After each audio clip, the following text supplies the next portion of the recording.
minutos de la mañana conversábamos con Lourdes Flores Nano sobre cómo salir de una crisis política que ya nos está pasando factura y que de pronto siempre la pasó. Porque aun cuando decimos que en algún momento los peruanos creíamos que todo iba por cuerdas separadas y que el ruido político por un lado no afectaba el crecimiento económico, de pronto y teníamos un espejismo enfrente nuestro. La pandemia, como ella mencionó, nos reveló que había ciertas fragilidades serias en las bases que corregir. Pero bueno, post pandemia tampoco es que hayamos podido siquiera revertir los impactos de esta. Y una clara señal y una dura información que dimos a conocer la semana pasada fue el resultado finalmente del estudio de la pobreza que hizo público el INEI. 9.8 millones de peruanos, prácticamente 10 millones de peruanos vivimos en pobreza. Y además hay más de 3.5 millones de pobres urbanos que en el año 2019 y que desde el 2019 un total de 3.290.000 personas han caído en esa situación. Una clase media que se diluye, una falsa sensación de bienestar en Lima que se esfuma. Pero vamos a conversar de inmediato con la exministra del MIDIS y directora del Instituto Videnza. Está con nosotros Paola Bustamante, exministra de Desarrollo e Inclusión Social, para analizar qué podemos hacer, cómo corregir, porque el crecimiento que estamos registrando, aun cuando sea 2 o 3 puntos, nos parece que no va a alcanzar para lo que requiere el Perú en este momento cuando se plantea revertir las cifras. Bienvenida, Paola, muchas gracias por acompañarnos esta mañana. Buenos días, gracias por la invitación, Mávila, Fernando. Buenos días. Efectivamente, la situación es bastante compleja. Los números demuestran que esos 9,8 millones de peruanos pobres, ¿no?, de ellos 1,9 se encuentra en pobreza extrema. Casi 2 millones de peruanos están en pobreza extrema. Paola, permítame el paréntesis, pero para que la gente se imagine, visualice la imagen de un pobre y un pobre extremo. ¿Cuál es la diferencia para poder decir, ok, hablamos de 1 millón en pobreza extrema? Suena grave, pero ¿qué significa? ¿Que esta gente no puede comer, por ejemplo? Las personas que se encuentran en pobreza, la línea de pobreza, digamos, sí, para medir la pobreza monetaria, que es como la tenemos en nuestro país, se traza teniendo en cuenta los costos de la canasta básica. Entonces, para que todos nos puedan comprender el día de hoy, la línea de corte, que puede sonar arbitraria, pero es la línea en el mundo que se trabaja así, son 446 soles. Quiere decir que una persona que consume 446 soles o menos al mes es pobre. 446 soles al mes. Sin embargo, una persona pobre extremo puede consumir de 221 soles a menos. De 221 soles a menos es pobre extremo. Entonces, eso quiere decir que 251 soles. 8 millones de peruanos que tiene consumen 251 soles o menos al mes para vivir. Ajá. Entonces, se encuentra casi en la línea de no poder comer todos los días. En situación y en las zonas urbanas, la situación de pobreza es mucho más difícil porque pueden estar de mendigos, porque no tienen casa. No es como en la zona rural, salvando las diferencias, que una familia o una persona pobre extremo de todas maneras tiene un lugar donde cobijarse, sea selva o sea sierra. Tiene algo que comer porque tiene una gallinita, tiene un cuy, tiene algo para sembrar, cosechar un espacio. En la zona urbana es mucho más duro. Y solamente para hacernos una idea, en el año 2019, en la zona urbana de nuestro país, solo el 1% era pobre extremo. Solo el 1%. Hoy, el 14,6%. Se han incrementado en 13 puntos porcentuales el número de pobres extremos. Desde hace muchos años no teníamos una cifra como 5,7% de pobres extremos. Hemos aproximadamente en el quinquenio 11-16, la cifra de pobres extremos bajó fuertemente. Más o menos en el año 2017-18 estamos bordeando el 3% y en el mundo, si llegas al 2%, estamos por eliminar la pobreza extrema. Y ahora vemos que en zona urbana es 14,6%. Entonces la situación es alarmante y se requieren intervenciones inmediatas desde diferentes niveles de gobierno y de diferentes, además, sectores liderados obviamente por el gobierno nacional, que tiene que establecer estrategias claras. Paola Bustamante, tenemos que ir a una pausa, después de la cual yo quisiera, antes de que nos diga cuáles son esas soluciones que usted piensa que no se están implementando adecuadamente, ¿cuál es la causa por qué hemos caído así. Hay una polémica sobre eso con diversas interpretaciones. Yo quisiera que nos explique usted cuál es, a usted le parece, la causa principal por la que estemos viviendo lo que hay que considerar como una verdadera desgracia nacional. Las cifras que nos da usted sobre pobreza extrema en el país y en las ciudades, en Lima en particular, son verdaderamente terribles. Así que quisiéramos comenzar después de la pausa, por favor, oyendo su punto de vista sobre lo que ha causado esta grave caída de los niveles de la pobreza en nuestro país. Vamos a la pausa, Mabel. 8:45, regresamos en Ampliación de Noticias en RPP, la voz de todo el Perú. Son las 8:49, estamos conversando con la señora Paola Bustamante, quien ha sido ministra de Desarrollo e Inclusión Social y que se desempeña actualmente como directora de Vidensa.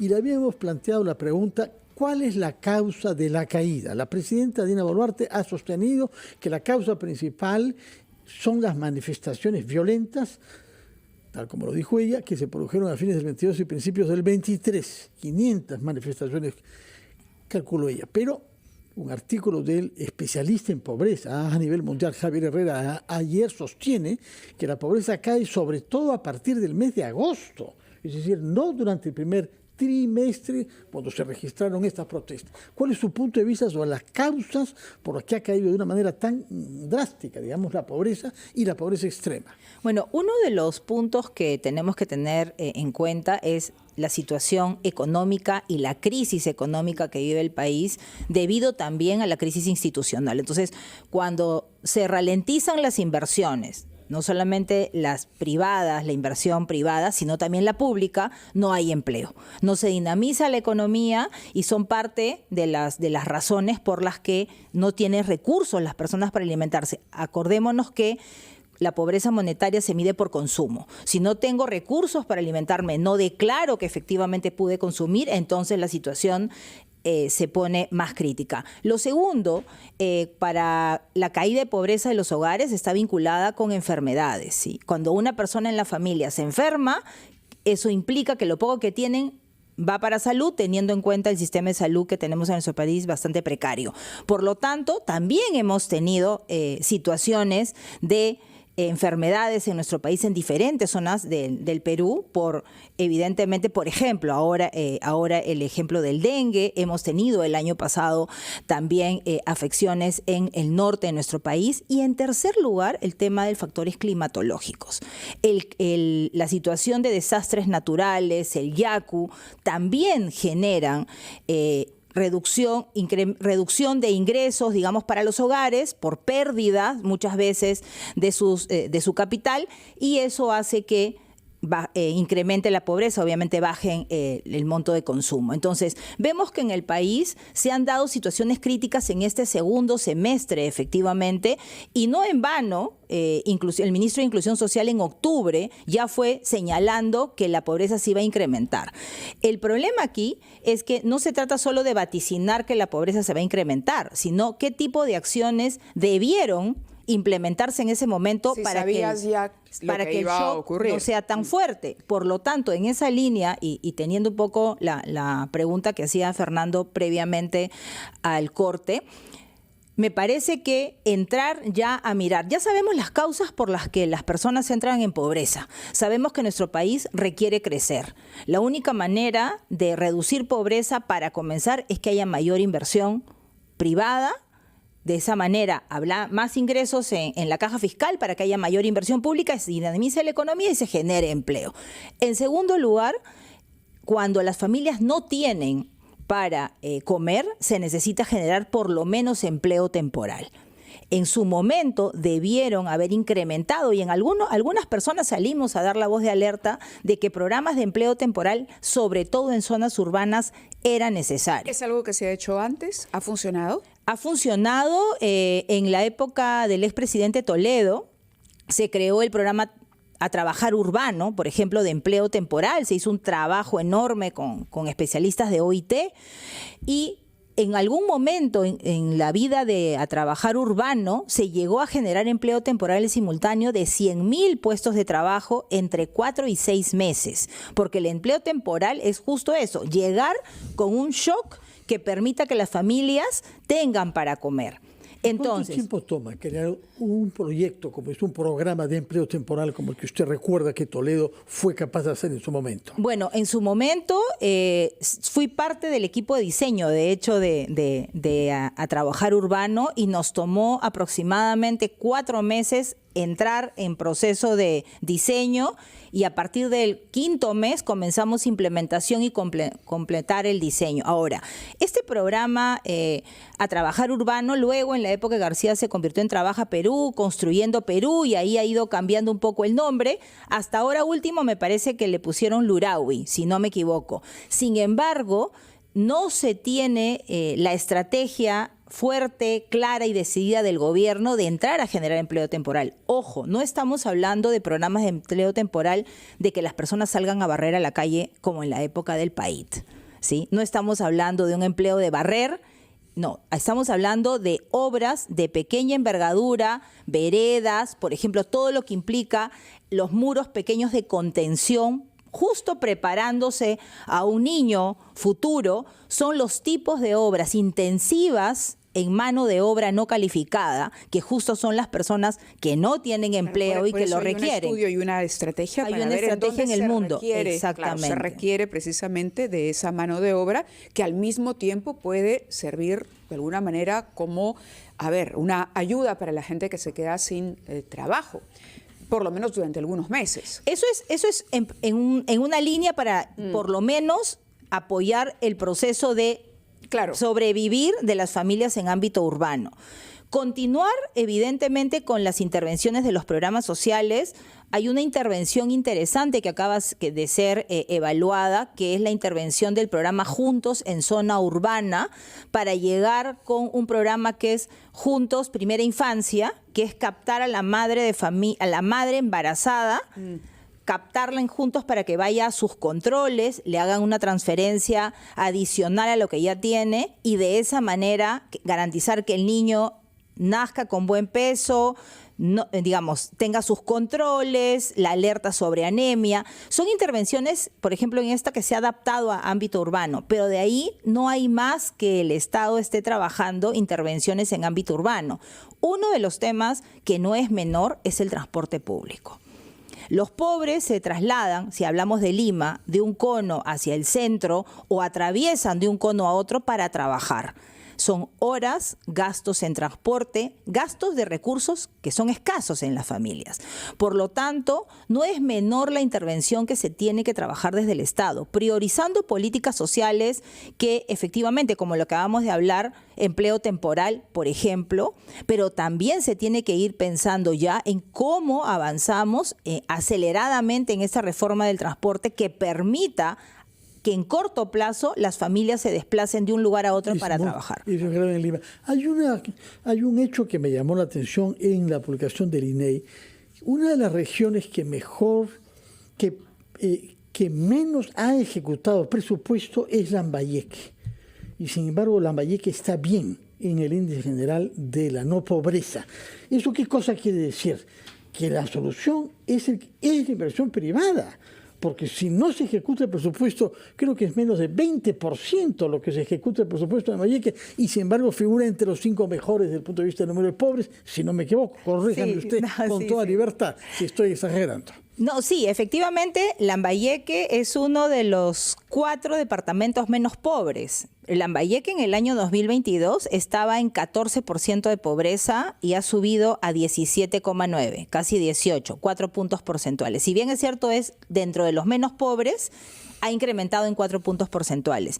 Y definitivamente sí tiene que quedar claro que la inversión privada va a sumar al crecimiento económico, y el crecimiento económico está clarísimo que va a ayudar a reducir pobreza, pero no solo crecimiento, sino adecuadas intervenciones públicas, que ese recurso producto del crecimiento pueda ser ejecutado en el territorio. Entonces, sí, la inversión pública genera empleo, pero esos impuestos que paga el sector, todos los que pagamos impuestos, provienen del sector privado, tienen que ser ejecutados adecuadamente. Y no es un tema menor tampoco la capacidad de gestión de la administración pública. Yo creo que ese es un tema que no debemos soslayar, porque así como en Lambayeque se viene desarrollando inversión privada, la inversión pública que se viene dando y se viene generando, he estado el otro día mirando un poquito los avances en Lambayeque, vemos que hay una gestión que por lo menos tiene un norte claro de qué quiere hacer, ¿sí? El gobierno regional. Entonces, mirar efectivamente a qué personal están contratando en todos los niveles de gobierno, fortalecer servir, que no es un tema menor. Como vemos, muchas veces se piensa que la salida de pobreza solo está vinculada a intervenciones sociales y en realidad cualquier intervención del Estado requiere profesionales y funcionarios calificados y capacitados para desarrollarlo. No es posible que, como bien lo señala Fernando, los recursos, además de inversión, se queden sin ejecutar. Entonces, si hay crecimiento y no hay una inversión pública adecuada, sin corrupción, como ustedes lo han bien mencionado en la entrevista anterior, sin corrupción, entonces podemos avanzar en este proceso de reducción de pobreza. Pero si no tenemos profesionales capacitados, íntegros y que realmente tengan capacidad de servicio, la situación no va a cambiar mucho en el país. Bueno, ojalá que no sea mucho pedir, Mávila, ¿no? No, sí, ojalá. Profesionales capacitados y honestos. Es sentido común, ¿no? Es decir, si nosotros en la casa tenemos en la familia alguien que es mucho más hábil a la hora de manejar el presupuesto y la manera en que se utiliza el dinero, pues le vamos a encargar a esa persona que lo haga. Lo mismo hay que trasladarlo a la situación nacional.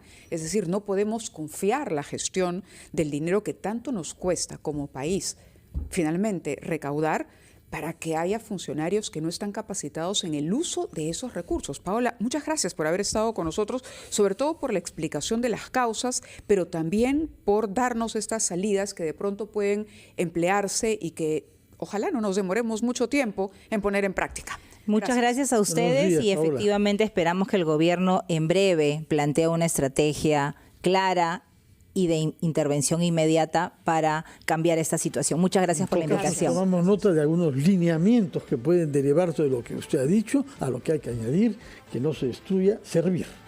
Así es. Fortalecer servir es el tercer cambio de gestión en lo que va del gobierno de Dina Boluarte. Cuando hay vientos y por desde lo el Congreso tanto, que soplan en el sentido contrario. Así es, hay que cuidar el servicio civil en nuestro país. Bien, gracias nuevamente.